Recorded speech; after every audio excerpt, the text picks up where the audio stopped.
Hi, everybody. Today is Monday, August 11th, 2025, and our friend Paul Kirk is back with us. Welcome. Paul. Thank you, Nemo. I want to start, Paul, with what Donald Trump said about his meeting with Vladimir Putin. Here is what he said. Ultimately, I'll have a meeting next week. I had a great relationship with him, considering the fact that, I was not nice to him because of the pipeline. I ended the pipeline. I also gave the javelins. Do you ever hear of a javelin? Javelin is called a tank buster. They say that Obama gave them sheets and I gave them javelins. If it weren't for me, all those tanks that were destroyed at the first days of the war because the tanks got stuck in the mud, some commander made a better. They would have been in Kiev in 4 hours, going down the highway. But a Russian general made a brilliant decision to go through the farmland instead. And they just had torrential rains, and the rains were so bad, and it was mud, and those tanks got stuck in the mud. I don't know who that general is, but knowing Vladimir, he's probably not around any longer because all those tanks were stuck in the mud, and they went along with the javelins. I gave them the javelins. You know that, right? I gave them javelins. They gave them sheets. Paul, what's your feeling about what's going on in Washington and the way that they're talking about the meeting? And are you optimistic about the meeting and the outcome of the meeting? Uh, no, the meeting is puzzle to me. There's something about it that smells bad to me. And I'm not, I don't have any idea why Putin agreed to a meeting on the spur of the moment when it's clear that President Trump still hasn't the foggiest idea of what the Russian position is. I pointed out several times, including again this morning, that Trump thinks the problem is ending the current conflict in Ukraine. And he has said that the way to end it is to have a land swap, that Zelensky will agree to give Russia some land, and Russia will agree to give some land back to Zelensky. Well, this is not what the Russians have in mind. And in fact, I just read an art on RT just now that Trump has repeated that a land swap is an important part of ending this conflict. Well, I don't understand why Putin's going to negotiate with somebody who thinks that the deal is to do a land swap when Putin has said over and over any deal has to accept the conditions on the battlefield and deal with the root cause of the problem. And that's what Trump has avoided understanding, the root cause of the problem. It's the Russians' lack of security. They don't feel they are secure because there's NATO on their borders with American bases and American missiles. And this is an insecure feeling. In other words, we're all over their border with nuclear capable missiles. Well, when the Soviets were putting missiles in Cuba 90 miles off our shore, that one place, we went berserk. Well, now we've got missiles on their border in Romania and Poland, and apparently literally everywhere in Western Europe, and more and more places in Eastern and Central and Southern Europe, close, I mean, right on the Russian border. And the Russians aren't supposed to be worried. So I've not seen any evidence of anyone in the Trump administration, or for that matter, anyone in the American foreign policy community, that understands that this whole problem is Russia's sense of insecurity due to American nuclear missiles on their border. And those missiles are especially unsettling because of the professed hostility toward Russia of Washington and the NATO countries. And so if you've got nuclear missiles on your border and the people who put them there are expressing hostility towards you continually, this makes you feel uncomfortable. And I think that that's what Putin wants to resolve. Russia can take care of the war in Ukraine. They don't need any help from us or anybody else to deal with Ukraine. What they want is to stop this restarted Cold War that has gone far beyond the boundaries of the original Cold War.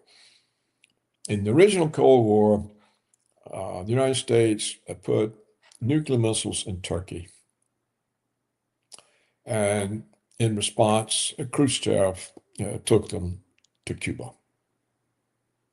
And this conflict was resolved between President Kennedy and Chairman Khrushchev. And Khrushchev agreed to remove the missiles from Cuba, and Kennedy agreed to remove 6 months later, quietly, the American missiles from Turkey. And so the missiles came off of both countries' borders. Well, we've done the opposite since. And not only done the opposite, but the Kennedy-Khrushchev agreements opened the door for Richard Nixon, President Nixon, to make arms control agreements with the Soviets. We had the SALT I treaty. We had the anti-ballistic missile treaty. Nixon opened to China and put that conflict on a much lower level. And after Nixon, we had Carter move forward with SALT II. He couldn't get the United States Senate to accept it. But we went on, and we had and Reagan and Gorbachev. Reagan removed the intermediate range missiles from Europe, and Gorbachev removed them, took them out of deployment. And we had that treaty, and everything was going along. Well, it's all been reversed. Every agreement, every arms control agreement, every agreement made to reduce tensions has been abandoned at the initiative of Washington. It wasn't Moscow who said, we're not doing this anymore. It was Washington that broke all of those agreements and withdrew from them unilaterally. And it was Washington that broke the agreement that had been made to Gorbachev that if he permitted the reunification of Germany, NATO would not move 1 inch to the east. Well, under Clinton, they put NATO right on Russia's borders.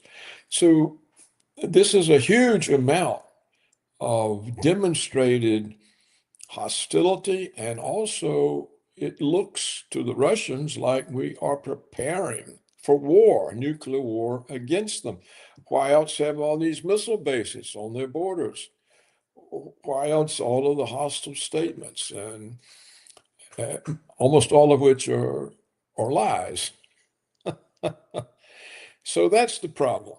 And that's not, I'm not seeing any one in the Trump administration address it or show even any awareness of it. So that's the sticking point. Apparently, Trump thinks it's just going to be a land deal. They're going to swap some territories and the war ends. I have said repeatedly, and I think I'm correct, that Putin is not interested in ending the war. He's interested in ending the root causes, and that's NATO on Russia's border, and that's the absence of a mutual security agreement.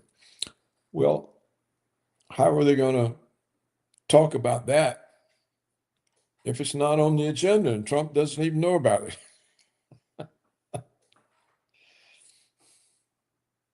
Paul, what's going on when we somehow put ourselves in the shoes of Russians?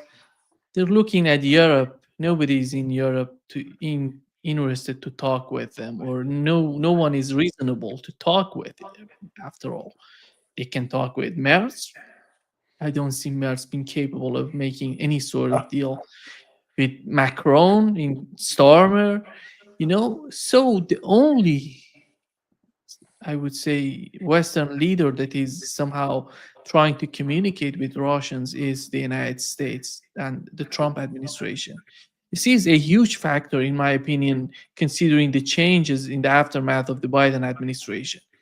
On the other hand, we have to consider that the United States is trying to put pressure on India, on Brazil, on BRICS, and these countries are communicating among themselves. So Russia has to show somehow that they're trying to negotiate, they're trying to solve the conflict. But it seems that it's all about showing that they're willing to end the conflict. It's not because they know that the United States under the Trump administration so far didn't offer anything substantial to them. Well, it's dangerous to go to a negotiation that has such high-blown hopes for it, particularly when these high-blown hopes are coming from the Russians themselves, like the fellow who's Putin's negotiator, Dmitriev, I think is his name, Yeah. and Russian commentators, and they're all speaking as if the agreement's assured. Medinsky, Dmitry Medinsky, the historian. You're talking about the historian who's negotiating on the part of Russians with Ukrainians? Dmitriev, I think, is the one who's in charge of the Russian foreign investment projects and so on, and he's also Putin's negotiator with Washington, and he has made all of these optimistic statements in advance of the meeting. And when neither Putin or when Putin and Trump have not spoken to one another, and Trump shows no awareness of what Putin's position is, and yet we get all of these optimistic expressions prior to a meeting, and so the outcome can be quite different. And then what happens? I'm trying to think of any peace negotiations that have ever worked. Let's see. The Korean War ended in 1953, and today North and South Korea are still technically at war. The peace negotiations of World War I ended in war. The peace negotiations trying to prevent World War II ended in war. The peace negotiations between Israel and the Palestinians have been going on since 1947, and they've ended in the genocide of Palestine. No successful peace negotiations come to mind.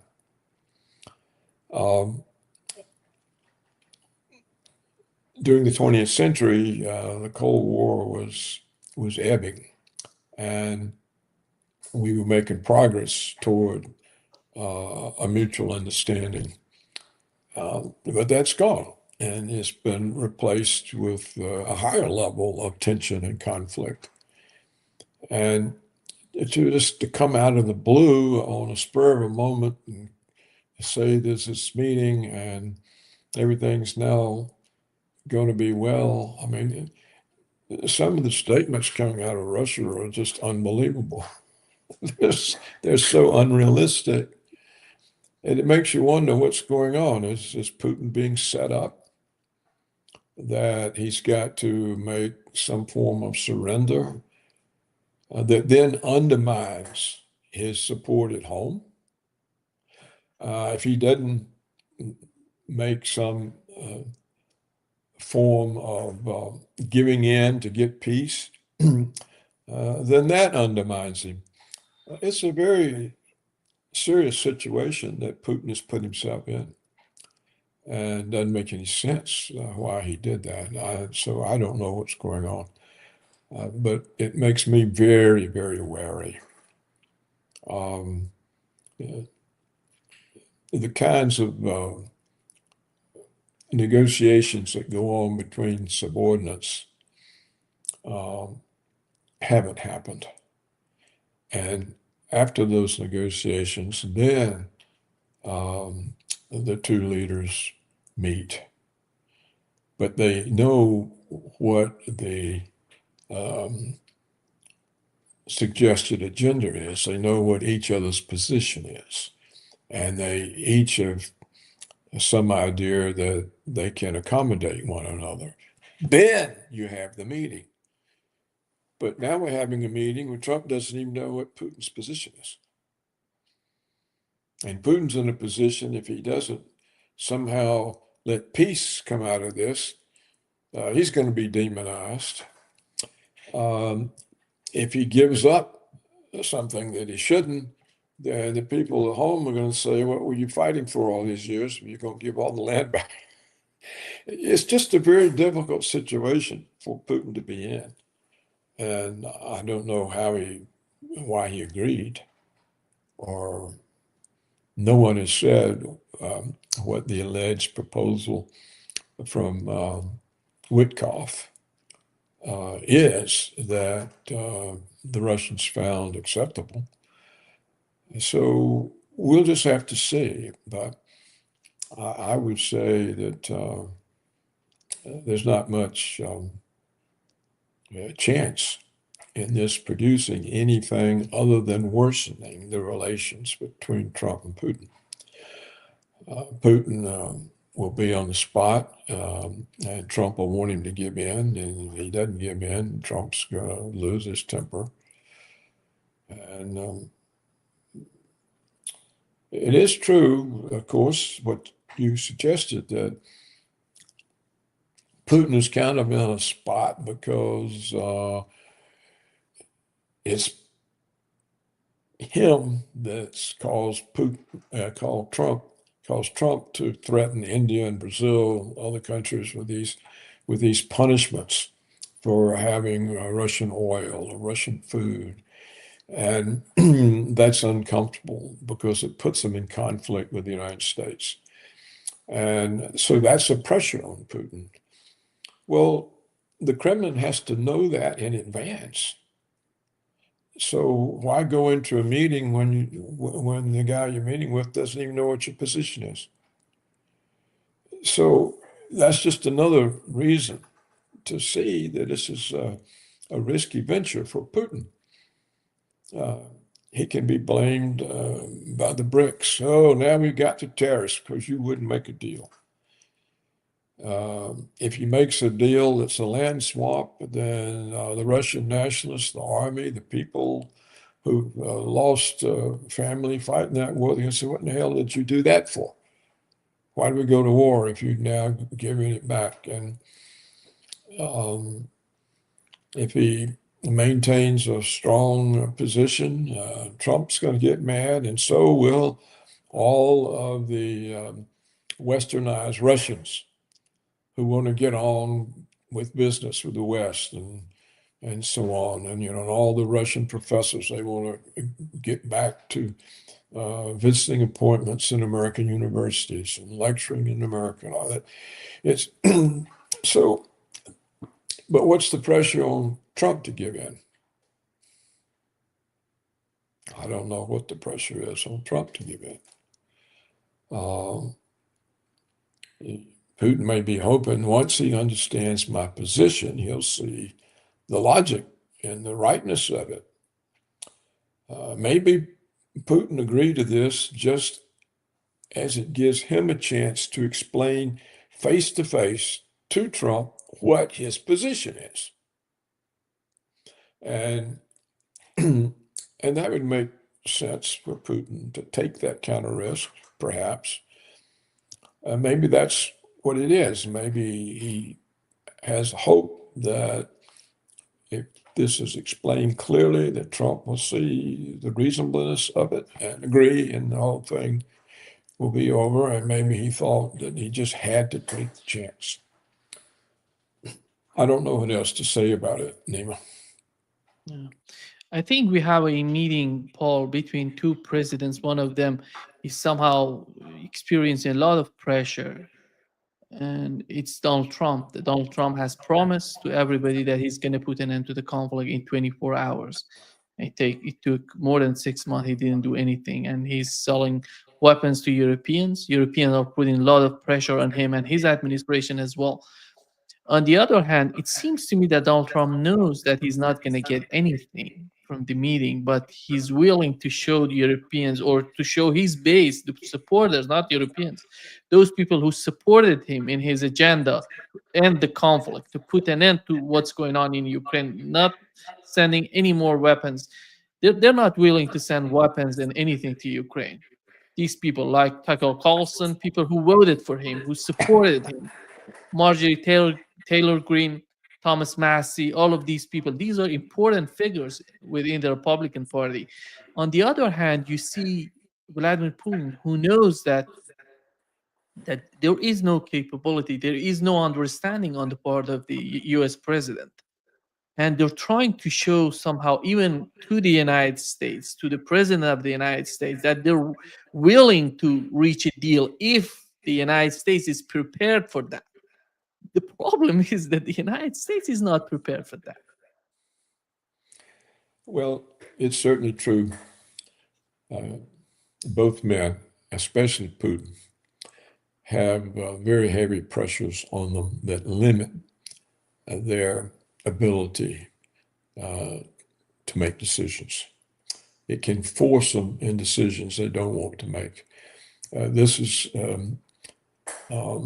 a J.P. Taylor's histories of World War I and World War II. It's people who enter into negotiations and they've got so many constraints on them that they can't do the right thing. They can't make a good decision. And so they're pressured into bad decisions, and the bad decisions multiply. And this is happening to all of the participants, all of them. And the bad decisions multiply until it turns into war. And so this is always the reason that statesmen are very careful before they go into some kind of high-level negotiation like that most everything has been worked out in advance. They don't want to risk all kinds of high-blown expectations being frustrated by the inability to come to an agreement. And so this is why I think this whole thing is dangerous. Now, but there are many other reasons, Nima, and we talked about them, I think, on our last show. One of them is we have the doctrine of American hegemony. What's happened to that doctrine? No one's renounced it. The Secretary of State hasn't renounced it. The President hasn't renounced it. The Congress hasn't renounced it. So we still have the doctrine of hegemony, and the whole reason for the conflict in Ukraine was us we started the conflict to put pressure on Russia. We're trying to destabilize Russia. Well, why are we stopping? We started this for that purpose. Did we achieve our goal? Why are we stopping? Have we given up hegemony, our claim? No. We are expanding it. We're now interfering in the South Caucasus and Central Asia. We're in there getting our hands on the, what's it called, the Zangezur Corridor. This is part of the Silk Road. This is Russia's sphere of influence. This is Iran's northern borders. Well, if we want peace, what the hell are we doing in there stirring up all that mess? What happens to the deal that Trump just bragged on a few days ago when he met with the EU woman, the leader of the EU? He says, oh, okay, the Europeans have agreed to buy hundreds of billions of dollars of our weapons. So the war is going to continue in Ukraine, but the Europeans are paying for it. It's not us anymore. We're selling the weapons to the Europeans, and they're going to send them to Ukraine. And so our military security complex doesn't lose because they're still getting the weapon business. Well, what happens to that deal if there's peace in Ukraine? How happy is the American military security complex going to be to lose a deal of hundreds of billions of dollars? Has Trump promised them a war against Iran or one against China or against both? What do they get? What does the military security complex get from peace in Ukraine other than canceled profits, canceled arms sales? They're a powerful lobby. Trump can't run over them. He's nowhere near that powerful. He can't even run over the Israel lobby. So how does that fit in? Did Putin's advisors say, there's some obstacles here? The Americans still have this doctrine of hegemony.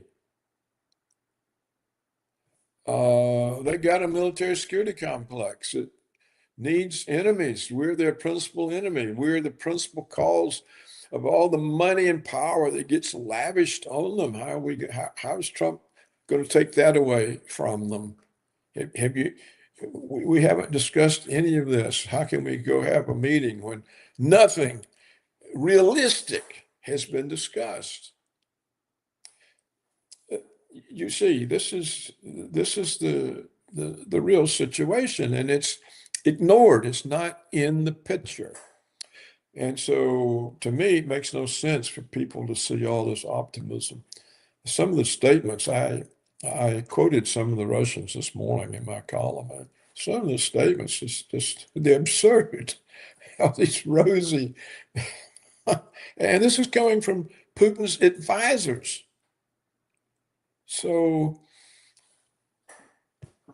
this is the danger of it. There's been no preparation for this meeting. And, American war propaganda is always successful. Paul, here is what the NATO Secretary General Rutte said about what's going on in their mind considering the territories occupied or the new territory of Russia in the eastern part of Ukraine. Here is what he said. One important aspect here when it comes to this whole issue of territory, when it comes to acknowledging, for example, maybe in a future deal that Russia is controlling de facto, factually, some of the territory of Ukraine, it has to be a factual recognition and not a political de jure recognition. And we all remember that Lithuania, Estonia and Latvia had embassies in Washington between 1940 and 1991. Acknowledging Soviet Union, yes, controlling that territory, but never in terms of legally accepting that fact. So is that acceptable for Russians? No, Because de facto doesn't mean anything. it doesn't mean anything. You see, that's one of the points I've been trying to make. Everything that's said means nothing. Yeah.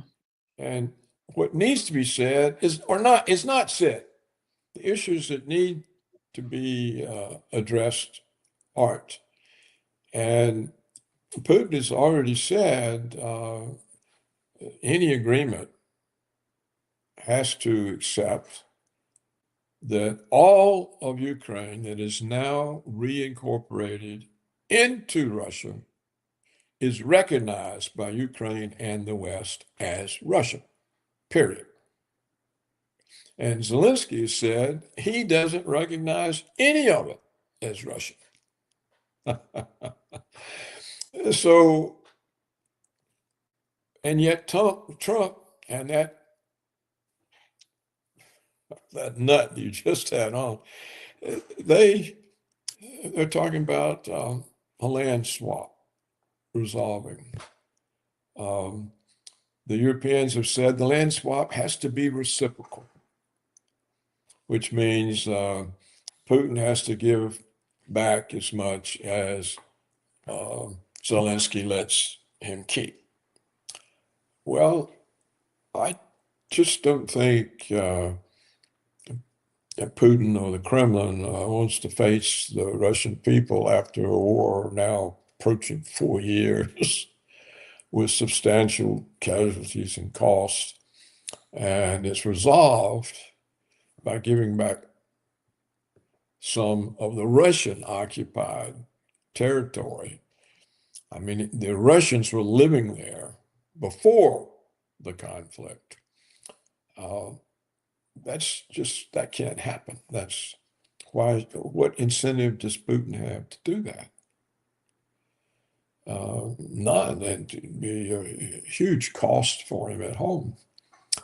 And it would demoralize the military. And I think the Russian nationalists, a lot of the Russians have been turned into nationalists by all the hostility toward them from Washington. And it's a much more nationalistic minded country now than it was in 2014. And that's a constraint at home on Putin. And he'll be much more concerned about that than some European sanctions. So here is, this was the report today at, I think, around 4:30, maybe Moscow time. U.S. President Donald Trump has again said that a land swap for peace will be discussed at the upcoming summit with Russian President Vladimir Putin in Alaska. The statement clashes with Ukraine's Vladimir Zelensky's earlier refusal to consider any territorial concessions. Now, here's Trump. This is a quote from Trump. They have, and he means Russia, they have occupied some very prime territory. We're going to try and get some of that territory back for Ukraine. Well, this shows there's no comprehension of the Russian position. So what are they going to talk about?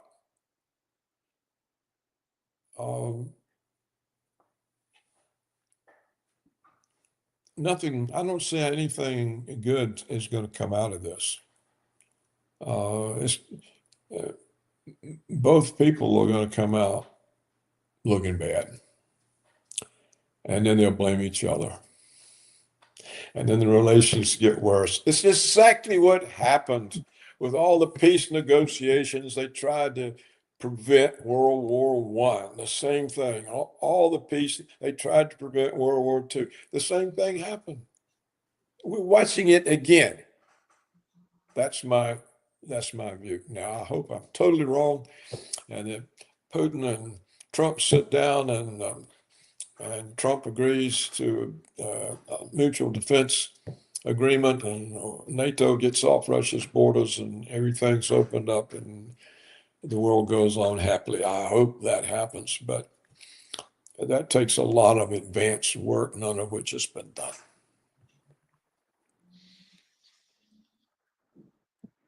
Steve Witkoff was negotiating with Russians, and suddenly Donald Trump has decided to leave the scene and let it happen between Ukrainians and Russians. We know what has happened in the aftermath of that. There were two attacks, similar attacks on Russia and Iran. The same method was used to attack them. And Steve Witkoff, no sign of Steve Witkoff. And suddenly he comes to the scene and he goes to Russia after 3 hours of talks. It doesn't make any sense because in 3 hours you cannot make a substantial change in what's going on. And he comes out and the meeting is going to happen.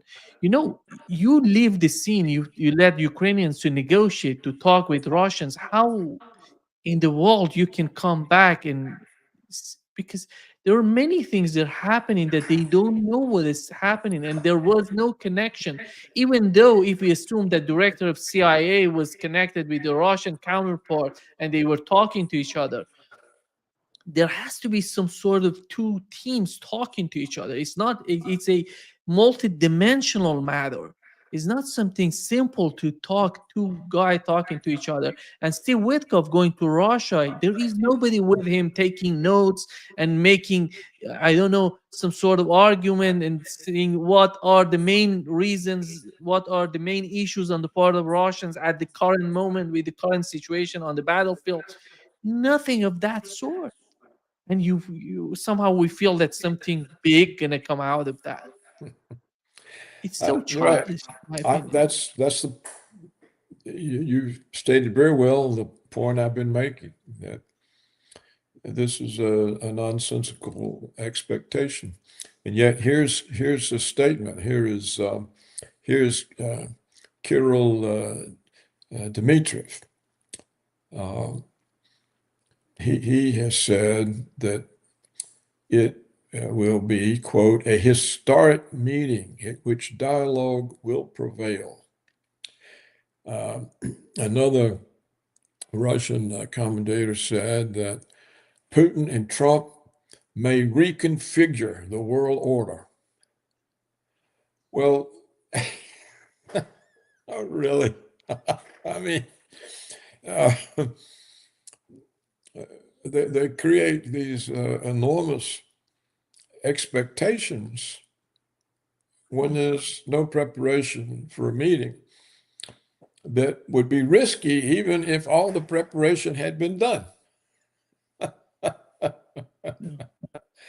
So, and Trump apparently is so uninformed about the Russian position that he's still talking on the eve of the meeting about a land swap as the basis for peace. Well, this is nonsensical. It can't. And as I said earlier in this discussion, I have no idea why Putin let himself get put in this position. It's a very dangerous position for him. He'll be damned if he does and damned if he doesn't. And he certainly can't be withdrawing from Russian Donbass or the other Russian sections that are now officially part of the Soviet Union, of Russia.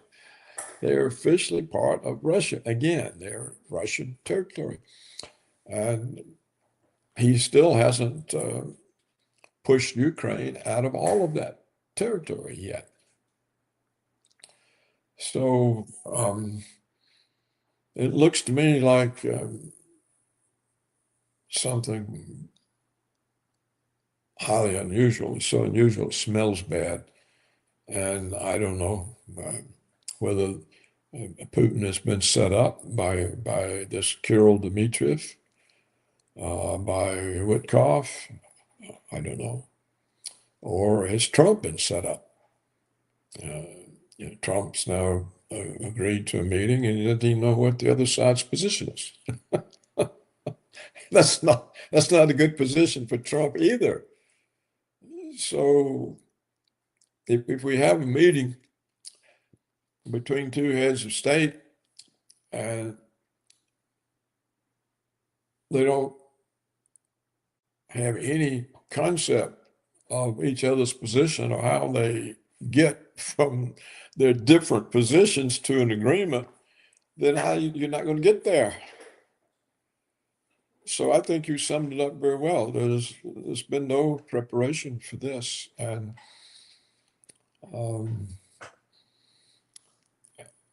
no one has explained how you get rid of these big barriers like American hegemony, the interests of the military security complex. These are in the way.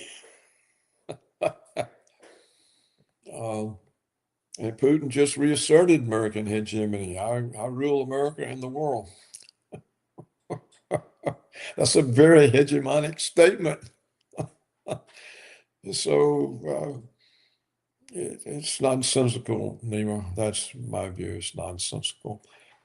And have hopes run away or what? And I really don't think Trump cares about the war in Ukraine, the deaths. He goes on and on, all these deaths. He doesn't say a word about the Palestinian deaths. So why is he worried about the deaths of Russians and Ukrainians? I don't know, Nima. He's going after Maduro because he said something about Israel. Yeah. Let me ask you that. I saw that they've put now a $50 million reward for Maduro, claiming he's a kingpin in the drug trade. Yeah. Do you think this claim that Maduro is a kingpin in the drug trade has any credibility? Not at all, because the president of Mexico came out and said there is no evidence, no investigation that shows that Maduro is somehow related to these cartels in Mexico, anywhere else. Okay, they made up everything, Paul, to go after Maduro. Nothing. Trump, So it's all far, made up. nothing. No evidence. Yeah, the reason they want Maduro is that he's continued Chavez's problem of not being under Washington's thumb. And they can't forgive anybody in South America that's not under their thumb. And so when I saw that, I said, this doesn't make sense that Maduro would be in the drug trade. And I wonder about it. But yeah, Trump made very firm, hard accusations that he was a big drug baron. And well, what supposing the Kremlin knows and they see a massive lie like that attacking a head of state, how can they trust Trump?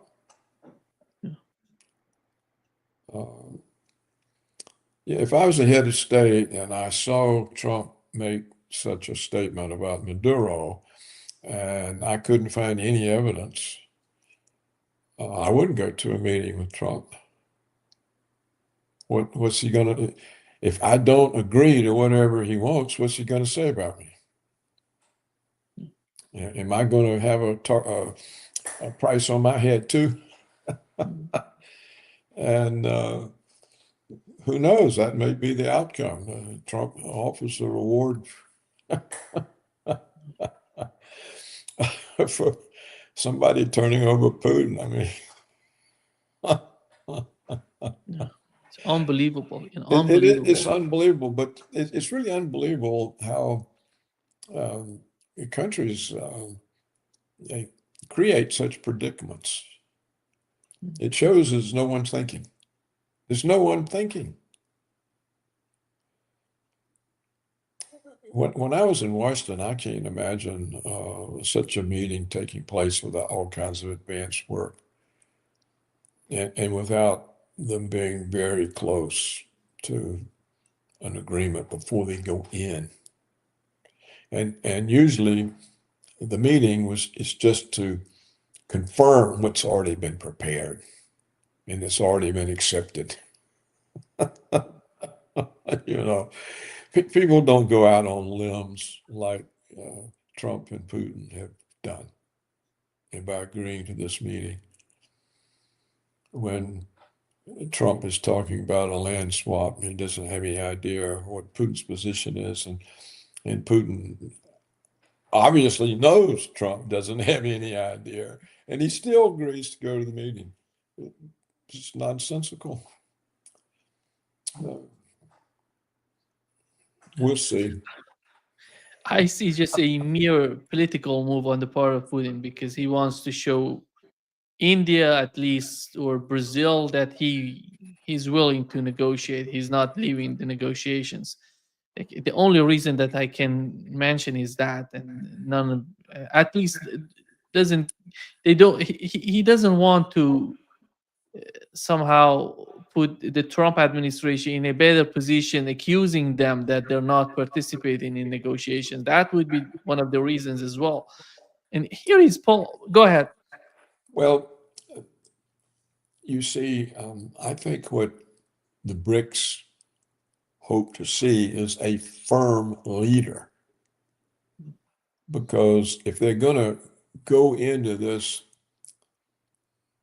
BRICS together and develop independently of Washington and the West, they got to have confidence in the leader. And if the leader's wishy-washy, they're going to say, well, if Putin can't stand up to Washington, what the hell do we want to put our eggs in his basket for? And so I think it's a mistake. I think the Russians need to show absolute total firmness, which they have not done. The way they've conducted this war, the way they piddle and paddle for 8 years while we prepared Ukraine for war. So it's true, you said you're right, that the BRICS don't want more punishments from Washington. If they are punishments, I don't really know if they're effective, or pressures, and they would like to have Putin do something to get rid of them. But on the other hand, they don't want to see a new organization struggling to be independent, led by a wishy-washy, non-strong person. Here is, before wrapping up, Paul. Here is what J.D. Vance said about India and comparing India to China and the policy of the United States toward these two countries. To put significant tariffs on countries like India for buying Russian oil. Are you going to do a similar move to China as well? They're also buying Russian oil. Well, the president said he's thinking about it, but he hasn't made any firm decisions. Obviously, the China issue is a little bit more complicated because our relationship with China, it affects a lot of other things that have nothing to do with the Russian situation. So the president's reviewing his options and, of course, going to make that decision when he decides. So somehow he says that we can sacrifice India, but China is too big. We cannot go to China. It doesn't send good signs to India, even to Brazil, in my opinion. No, I think that Trump is simply making enemies of other large countries. And I think these countries are looking for a strong spokesman, which they hope Russia will be. You know, the Soviet Union as an economic force was very weak, but the Soviet government was very forceful, and therefore it had a lot of influence that Russia under Putin does not have,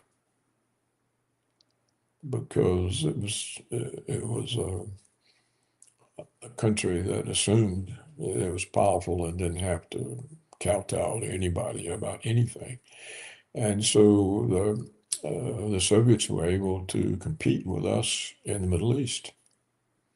You know, they had their client states, we had ours. Today, there aren't any Russian client states in the Middle East. So we'll see. We'll see what happens. The thing is, we'll never really know because we're not present, and you can't trust the media. Yeah. The media will give whatever official narrative, and the Russian media will be protective of Putin, and it'll just be very difficult to know what really happens. The media didn't used to be so completely controlled as it is now, so it was harder to put on an act than it is today. But let's talk about this, Nemo, after the meeting and after Yeah, everything exactly. comes in. And That would be helpful. I'm perfectly prepared to eat crow and say how wrong I was. And Yeah. I'm prepared to do that as well. I would love to have some sort of change in what's going on in Ukraine, because the signs are not positive, but let's see what would happen. let's see what happens. Yeah. Thank you, Paul. I Great pleasure appreciate as always. and thank you for the opportunity to talk about it. It helps clear your thoughts in your mind and see problems with your own understanding of it. So thanks very much, Nima. I look forward to a continuation of our dialogues. Yeah. See you soon. Bye-bye. Goodbye.